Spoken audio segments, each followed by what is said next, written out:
nung panahon ng gera at nilusob ng mga Hapon ang Kamaynilaan. Isa ito sa mga gusaling nasira dahil sa mga tama ng bala, kanyon at bomba. Ito ang American Barracks. Nakuha ito ng mga Hapones sa kamay ng mga Amerikanong sundalo at ginawang headquarter. At dito ikinulong sa loob ng gusali ang dating senador na si Elpidio Quirino na naging 6th president sa bansa natin. Nagpatuloy ang digmaan hanggang sa nabawi ng mga sundalong Amerikano at Pilipino ang Maynila mula sa mga Hapon hanggang sa nakamit ang kalayaan. Maraming nasawing kababayan nating Pilipino pagkatapos ng gera at maraming nagkalat na bangkay sa lugar na ito. Kaya isa ito sa pinakahantid na lugar sa bansa natin. Nag-research ako sa internet kung anong kababalagang meron dito. Dahil yung gusali na ito ay nasa loob ng Fort Santiago, ito ang nabasa ko. Ang mga Pilipinong ikinulong ng mga Hapones dito na namatay, yung mga kaluluwa nila ay nagpapatulya dito tuwing gabi. Kaya sinabi dito sa ibaba ng sulat na huwag tangkayin bumisita rito sa loob ng Fort Santiago pagkagabi. Kaya sinubukan ko libutin to ng gabi para malaman kung mayroon nga bang mga kaluluwa nagpapakita rito.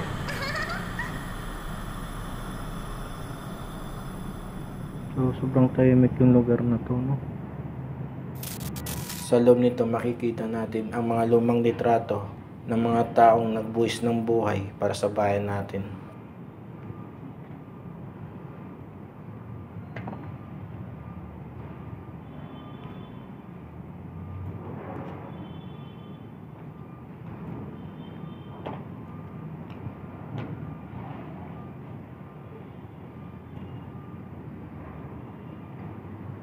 Sumasakit yung ulo ko rito.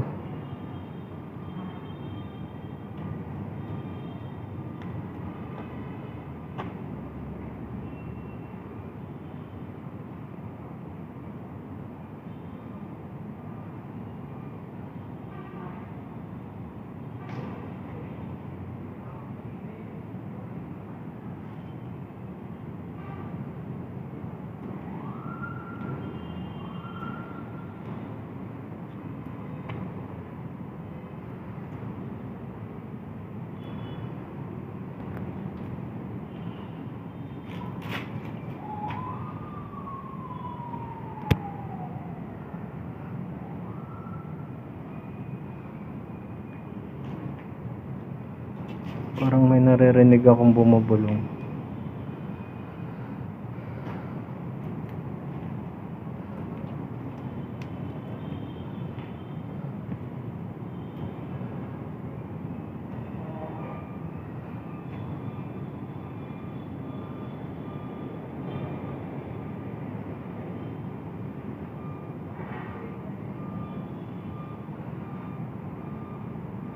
Tahimik lang tayo para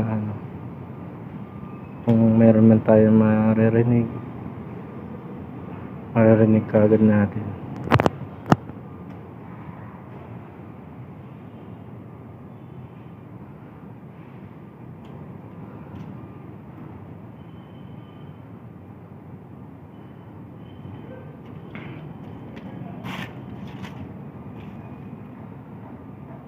Mayroon nagpasa sa akin ng litrato nung nagpa-picture sa Dorito. Meron siya nakuha na white lady sa likuran niya. Pinasa niya sa akin yung litrato sa messenger. Papakita ko sa inyo.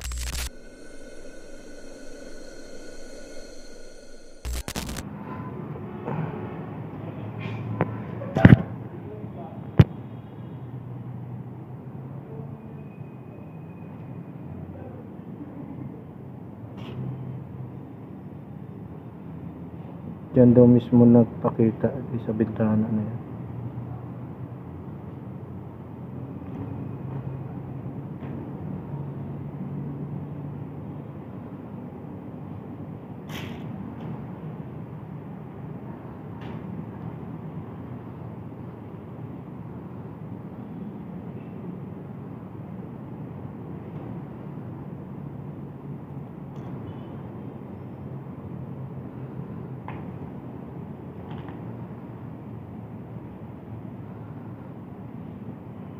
So matindi nangyari sa lugar na to, no?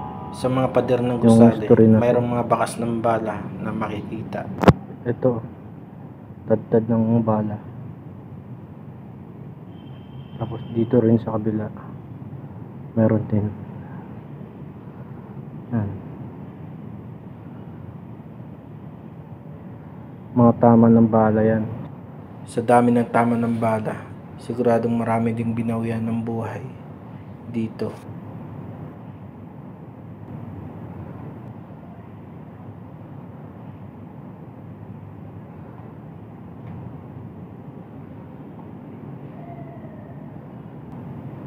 Tumambay muna ako rito.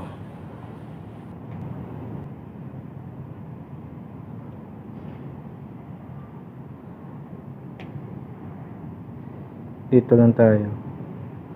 Tingnan natin kung mayroong magpaparamdam sa atin dito.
Pagkatapos kong libutin ng loob, lumabas na ako ng gusali. At sa huling video, mayroon akong papakita sa inyo.